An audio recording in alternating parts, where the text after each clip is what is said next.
Այդ հեռանկարում դիտարկվող պրոցեսներ են։ Տիկին Սահակյան, եթե չեմ սխալվում, վերջերս դարձվածներից Վիգեն Էլջեքչյանը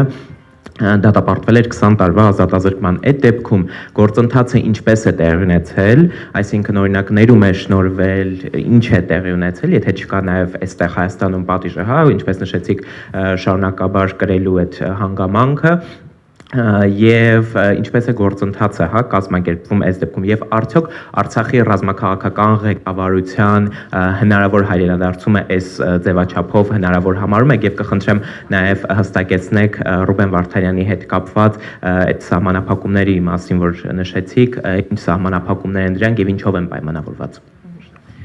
Ուրեմն Վիգենի պարագայում եւս իրավական ձևականությունները պահպանված չեն եղել։ Մենք չունենք որևէ տեղեկատվություն, որ օրինակ Ադրբեջանի նախագահը ներում է շնորհել 4 հայերին, այդ թվում Վիգենին, եւ քանի որ ներման արդյունքում նրանք այլևս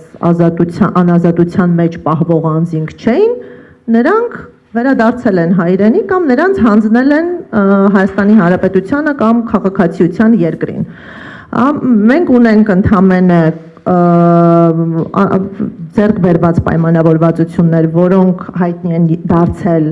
վերջին պահին, եւ այդ պայմանավորվածությունների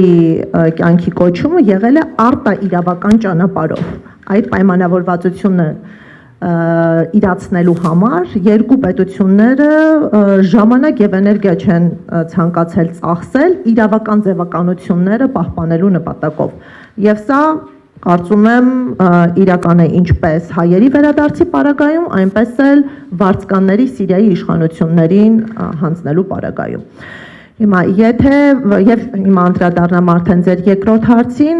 Ռուբեն Վարդանյանի արտաքին աշխարհի հետ կապն է ավելի սահմանափակվել, այսինքն մեծացել է իզոլացիան, քանի որ ընտանիքի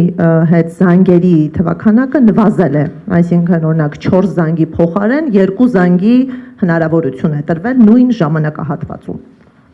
Իսկ Արցախի ռազմաքաղաքական ղեկավարության հնարավոր նրանց վերադարձի պարագայում ես եւս իրական համարում եմ, որ առանց ձևականությունների հնարավոր է վերադարձ ապահովել